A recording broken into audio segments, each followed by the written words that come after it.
Thank you for joining us today. This is an important weekend in our state's history and our city's history with the 25th anniversary of the bombing memorial and remembering those 168 people who were lost. I know we're all in telework status, but I hope that you keep those people in your thoughts and prayers and that we continue to respect and honor those souls that were lost on that day. Next week, you will see us move into executive nom process remotely. It will be much the same as the Public Safety and Judiciary subcommittee meeting in room 230 where we're broadcasting it live. We have well over 100 executive noms that we're going to be hearing between Tuesday, Wednesday, and Thursday. And we've been training with the committee chairs and subcommittee chairs. We had some technical issues yesterday with some of our vendors early in the meeting. We've worked through those and we will improve that process substantially before Tuesday. So appreciate your patience on that. Hopefully some of you are able to watch Senator Pugh and his committee. I think they did a really good job of digging into the budget, and I hope you'll see a level of professionalism from the Senate next week as we go into the executive nom process. In fact, I don't hope, I know you will see it. And then Census. Oklahoma is still well behind our neighbors except New Mexico on response rate to the census. The Senate, in a bipartisan fashion with Senator Floyd, myself, and many other members have been trying to push up our census numbers.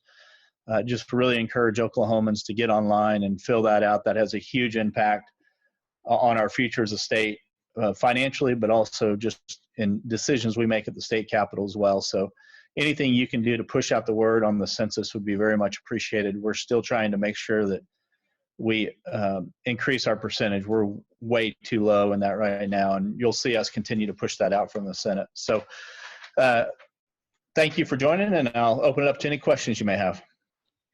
Okay, I got a text pro tem from Janelle. So Janelle, you're up first, and I think I have unmuted you, so go ahead. Yeah, okay, thank you for holding this media availability.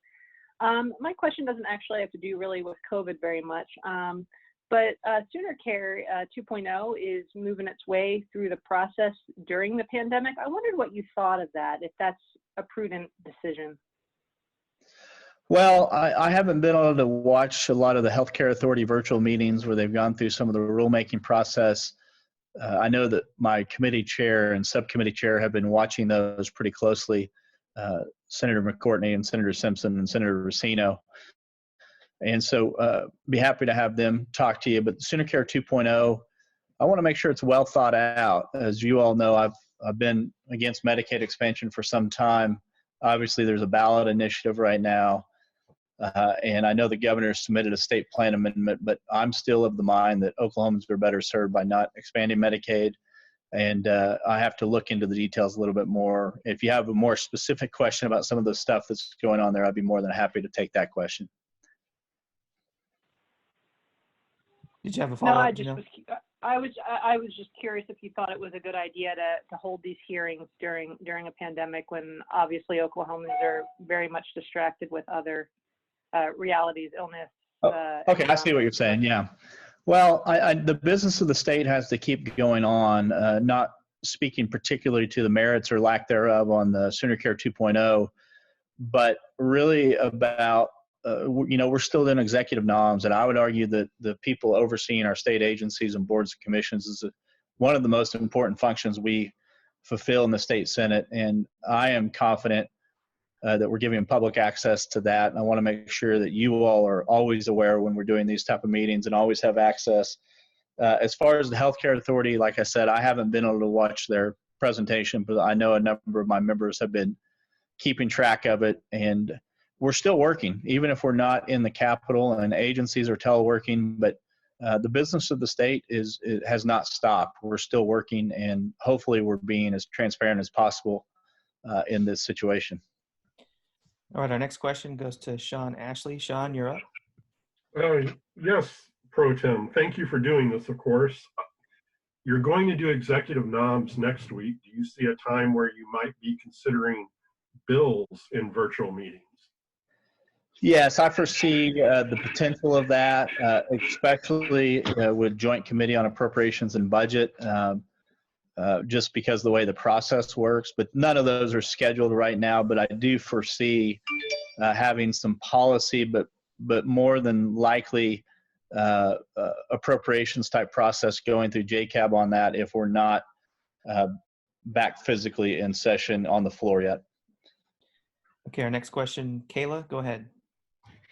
Hi, yes, thank you, Pro Tem. I wanted to touch base.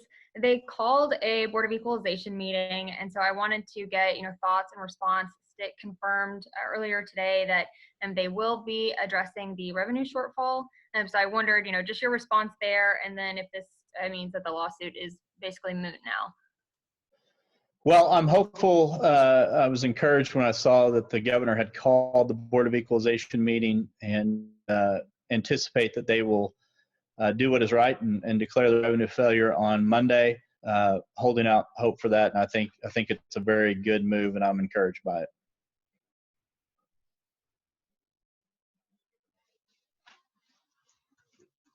Sorry, this is our next question. Looks like Barbara is in the queue. So Barbara, you should be unmuted. Go ahead. Hi, Pro Tem. Thanks again for doing this. My question is, has there been any discussion with the governor's office about should he declare a revenue failure at the Board of Equalization, going back and backfilling that digital transformation fund? I mean, is there any sort of a deal that has been struck on that? No.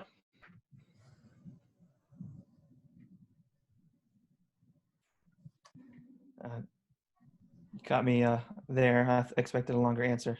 All right. It looks like Trace, you're next in the queue.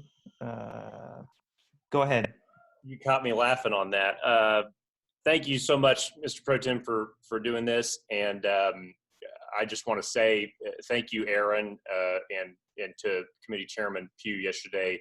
I was able to tell him anytime there was a technical error, and they did a great job in ensuring that all was transparent. I apologize that I can't control the order in which Twitter displays my tweets, but I tried to make it very clear that you guys were being transparent. To that end, can you talk about policy bills? What priority measures, does it seem like you guys might be moving? The House has talked about the cost of living adjustment. There was some talk about some things yesterday in that meeting that were policy related. What can you say about policy priorities right now in the Senate? Yeah, thank you. And thank you for the note on our transparency. We worked really hard on that, and I thought Senator Pugh and our staff did an admirable job on that. So thank you for recognizing that. As far as policy bills, I have directed, and I think I've talked about it on this call. If I haven't, apologize. But our floor leader, Kim David, and our two assistant floor leaders, Lonnie Paxton and Frank Simpson, to gather up priority bills that members indicate we need to get done this session, not just because it's something they want to get done. Obviously, we wouldn't have filed the bills had we not wanted them to get done. But I'm judging those bills in really two standards. What problem are we trying to solve, and why do we need to solve it before signing die of this year? And so we're still going through that process. I have an Excel spreadsheet that I'm reviewing over the weekend and early next week to try to make some decisions on prioritizing those bills. I've got good participation both from Republican members and Democrat members in submitting bills and giving their reasoning on why they feel like it really needs to get done before signing die of this year. That's an ongoing process and one that we're taking very seriously. Okay, Barbara had a follow-up. My question is, the Board of Equalization meeting on Monday, what number are you expecting to come out of that as far as a 2020 revenue failure? Have you gotten the numbers yet? I'm hearing it's going to be more than 416. I have not seen the documentation that will go along with the board packet. What I have been led to believe, or has been indicated to me, that it will be the same numbers that were in the previous board packet. If it is not, that would be surprising to me, but I have not I have not received the packet yet. Okay, I don't have any more questions in the queue, so type something in the chat, send me a text message if you have any more questions. Okay, I see that Trace. I see Yeah. Trace has one. Yeah. Yeah. Go ahead. Yeah, thank you very much. Can you give us any insight? I always think that you're an OU guy like myself. Can you give us any insight into the situation that higher education is facing potentially over the next year or so? There's been some national articles about the challenges that higher education faces. Obviously, OU and OSU get a number of students from out of state who may not decide to come here if campus is closed and it's all online. So what are the higher education conversations? You know, make no mistake, I am an OU guy. So that is, I want to be clear and on the record about that.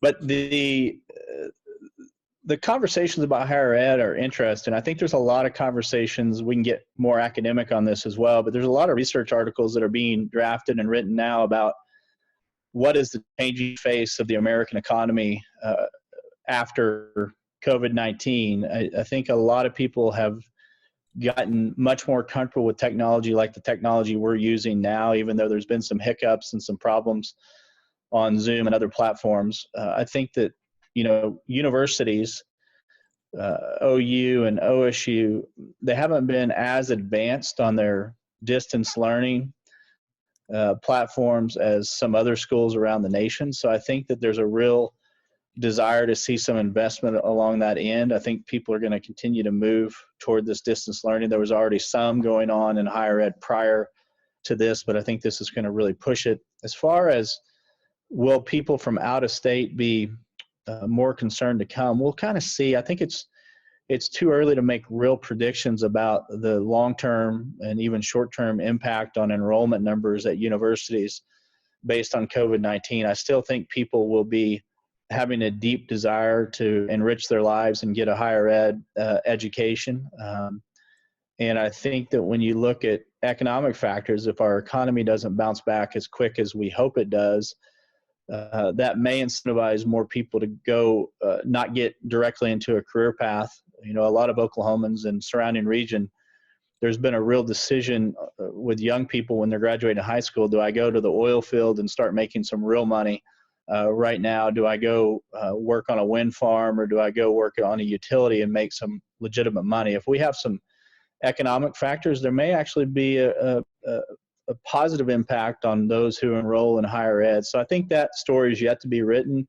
I am reading a lot about it and concerned about it, and I'm tracking along. If you have any resources, it sounds like you've been looking into it. I'd love to educate myself more on it. Thank you. Thank you. Okay, Barbara, you're up again. Go ahead. When do you anticipate lawmakers will return to the Capitol? Stitt has indicated possibly reopening some sections of the economy on May 1st. And my follow-up question to that would be, has there been any discussion among legislative leaders about an additional special session? So I'll take them in the order you gave those to me. The first question, just being 100% transparent, is I don't know right now. Yesterday, there were some members of the Senate that came back to the Capitol for the committee hearing. We're allowing up to 10 people in the room 230 when we're conducting the committee meetings. So several of our members took advantage of that and came in person. If we exceed that number, they'll be going into their office still and working if they count the cap. As far as when will we return, we're all anxious to get back to normal. We want to make sure we do it in a manner that doesn't jeopardize public health and or jeopardize people, you know, in the Capitol or outside the Capitol. So we're looking at data points to make those decisions as well, and trying to work as closely with our House counterparts on coordinating efforts of when do we come back to the Capitol. And so the second question about second special session, there hasn't been a lot of discussion about that. If there has been discussion, it hasn't been inclusive of me. I have not been having those conversations. We have a concurrent special session running right now that we did not adjourn out of. Right now, the call obviously was only related to the catastrophic health emergency declaration. But as you know, that statute allows the legislature to pull back on that authorization, and it requires every 30 days a renewal either by the governor and an approval by the legislature. So we're going to keep that open if there's other issues that arise that we need to address. The unique thing about special session is you can only consider things that are on the call from the governor unless you call yourselves into special session. And there have been no conversations thus far that I'm privy about bringing ourselves into some second special session.